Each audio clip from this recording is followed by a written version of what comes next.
voters are not waiting for the first Tuesday in November to cast their ballots. The record number of Americans taking advantage of early voting across the country. In states reporting data, an unprecedented 57 million ballots have already been cast. That's more than 40% of the total votes counted in the 2016 general election. At one of New York City's premier venues, long lines snaking around the Barclays Center in Brooklyn, while marching bands drum up excitement. Incredible turnout to see these lines. I've never seen this before in my life. It turns out Americans don't even have to be earthbound to vote. U.S. astronaut Kate Rubins cast her absentee ballot with a little help from Mission Control from the International Space Station. I think it's really important for everybody to vote, and if we can do it from space, then I believe folks can do it from the ground too. Okay, that is super cool. An astronaut voted in space? Wow.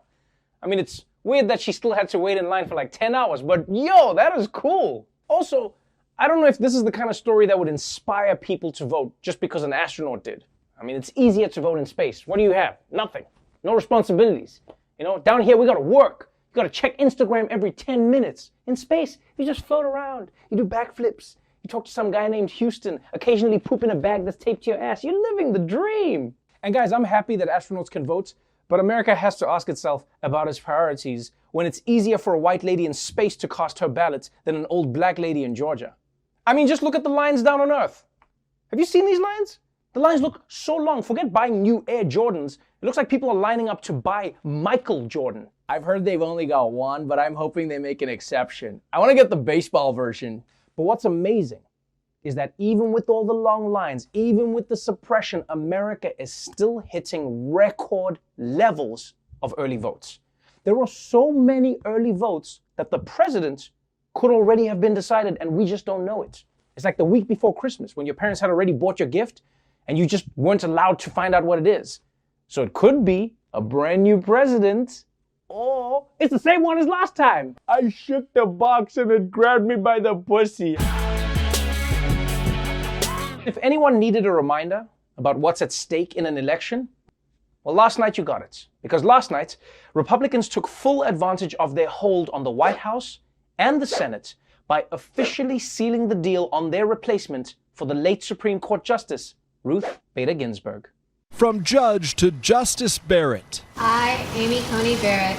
Exactly 1 month after being nominated by President Trump, Amy Coney Barrett now joins the nation's highest court, concluding one of the quickest and most controversial Supreme Court confirmations in modern American history. The late evening event punctuating the most partisan confirmation in more than 150 years. All but one Senate Republican, Maine's Susan Collins, voting in favor of Barrett. Every Democrat voting against her. President Trump relishing in the made-for-TV photo op. It is highly fitting that Justice Barrett fills the seat of a true pioneer for women. It's Justice Ruth Bader Ginsburg. Say what you want about the GOP, man, but this was gangster. They swapped out a Supreme Court seat in 4 weeks. This whole process in 4 weeks. It was like watching a chop shop strip down your car for parts. Like, yo, I'll miss my Audi, but you gotta admire their technique. And I don't know about you, but I was shocked to see the Senate move this quick. I mean, normally they take months to do anything, but here they moved so fast, it was disorienting. It was like when you call customer service and immediately speak to a human being. This is Janet, how can I help you? I wasn't ready. I mean, they just hustled Amy Coney Barrett straight from the confirmation to a midnight ceremony. Should look like the basic cable version of Eyes Wide Shut. And guys, you know that anytime you're doing a daytime event at night, something is wrong. Like, if you're digging a hole during the day,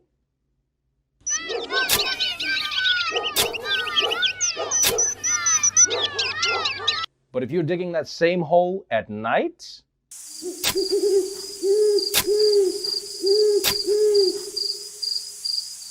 and you gotta admit, Trump's comment about Barrett being the perfect replacement for RBG is grade A trolling. He knows what he's doing. Because yes, RBG and Barrett are both women, but Barrett is gonna dismantle all of RBG's good work. So this would be like if the Lakers replaced LeBron with Ben Carson. Technically, yes, they're swapping one black man for another, but good luck on making the playoffs next season. I'm gonna take the shot as soon as I... But while Republicans were celebrating, Senate Democrats had some ominous warnings for their colleagues who had finally crossed the line. Our Republican colleagues are shattering the norms and breaking the rules and breaking their word, and there will be consequences. I think there are now new rules in the Senate, and I think Republicans have set them. The next time the American people give Democrats a majority in this chamber, you will have forfeited the right to tell us how to run that majority. If all of this rule breaking is taking place, what does the majority expect? What do they expect? They expect that they're going to be able to break the rules with impunity, and when the shoe maybe is on the other foot, nothing's going to happen? Ooh, Democrats are not happy. This is the kind of warning you hear at the beginning of a horror movie. You'll rue the day you burned me alive for being a witch. And I don't blame the Democrats for being so pissed. For them, it has been a constant 4-year losing streak, and every now and again they get a win. At this point, they're basically the Knicks of politics. But by the sounds of it, if Democrats take control of the Senate, the gloves are coming off. Except for you, Mitch McConnell. Your gloves need to stay on so people can eat. If you're planning to attend one of those big Trump campaign rallies, well, maybe bring an extra coat. After President Trump's final rally of the day in Omaha, Nebraska, thousands of his supporters got stranded in freezing cold temperatures. There was a shortage of buses to transport people from the rally at the TAC Air hangar to parking lots on the opposite side of Eppley Airfield, nearly a 4-mile walk. Omaha Police Department officers helped assist stranded rallygoers to help them find their vehicles. Omaha scanners reported 30 patient contacts and 7 patient transports to the hospital. These are people, of course, struggling with the 30-degree temperatures. The rally concluded around 9 p.m., but the event site was not cleared until 12:30 a.m. I swear, guys, every day, there's another way that you can die from going to a Trump rally. First, you could get corona. Now you can get hypothermia. By the end of the weekend, Trump is just going to be tossing snakes out into the crowd. Free cobras, everybody! Free cobras and anacondas. You won't get that from Sleepy Joe. Take that, mama. It bites. But I guess this is a classic Donald Trump move, leaving his supporters stranded out in the cold. We're gonna bring back manufacturing. Bye! Now, while Trump has chosen coronavirus as his wingman, Joe Biden is going with his former boss, Barack Obama. The two of them have been going around the country holding separate rallies. And one thing that's become crystal clear is that one of these guys is trying to get the job, and the other one is retired and living the life. What's his closing argument? That people are too focused on COVID. He said this at one of his rallies. COVID, COVID, COVID, he's complaining. He's jealous of COVID's media coverage. Many of those lives lost in the cruelest way possible. Alone. Alone. Alone in a hospital room, alone in a nursing home, no family, no friends. If we were focused on COVID now, the White House wouldn't be having its second outbreak in a month.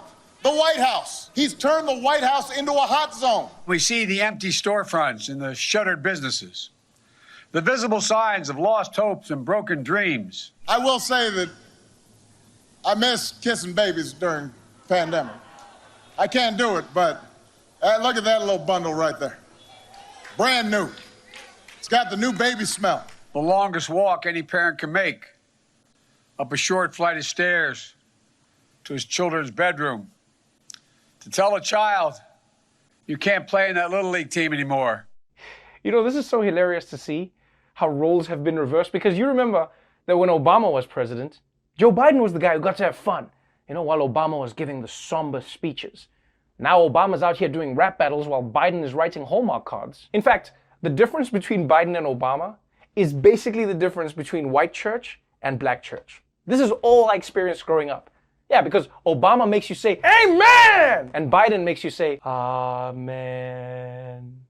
Watching Obama in that speech also reminds us of how much delivery of a speech actually affects the message.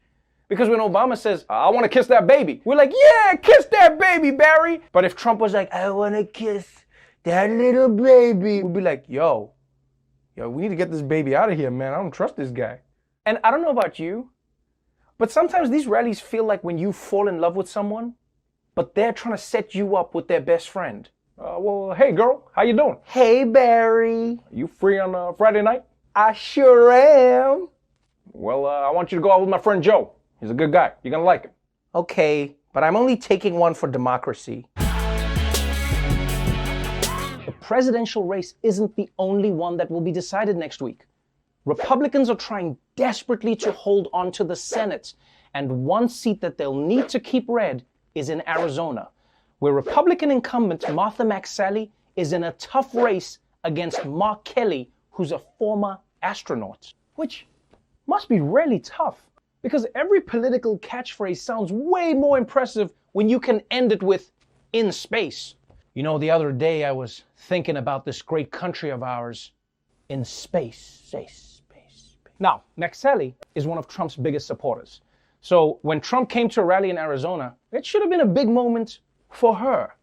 But one thing we know about Trump is he really doesn't like to share his stage. I want to show you Trump today with Martha McSally. And as folks watch this, remember, this is a woman who has signed over, as have many members of the U.S. Senate, her political life to Trump and Trumpism. She is fighting for her political life in return for this. Martha, come up just fast. Quick, come. Fast. Fast, come on, quick. You got 1 minute. 1 minute, Martha's sake. They don't want to hear this, Martha. Come on, let's go. Quick. Come on, let's go. All right, I'm coming. Thank you, President Trump. Yo, this is so funny. Trump needs McSally to win so he can keep the Senate, but he's treating her like he's a mall Santa who's late for his smoke break and he's being irritated by a little kid. Yeah, come on, kid, whatever, yeah, I'll give you a truck, get out of here, go. I just love how Trump cannot share the spotlight even for a second.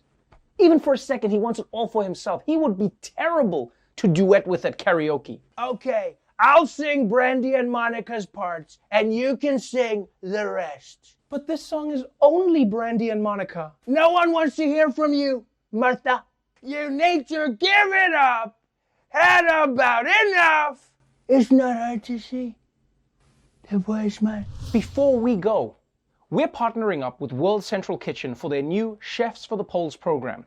What they're doing is activating local food trucks, restaurants, and caterers owned and operated primarily by people of color to serve food to anybody who's waiting in voting lines, especially in communities where voting lines are historically longer. If you can help out this amazing project in any way, all you need to do is click the link below.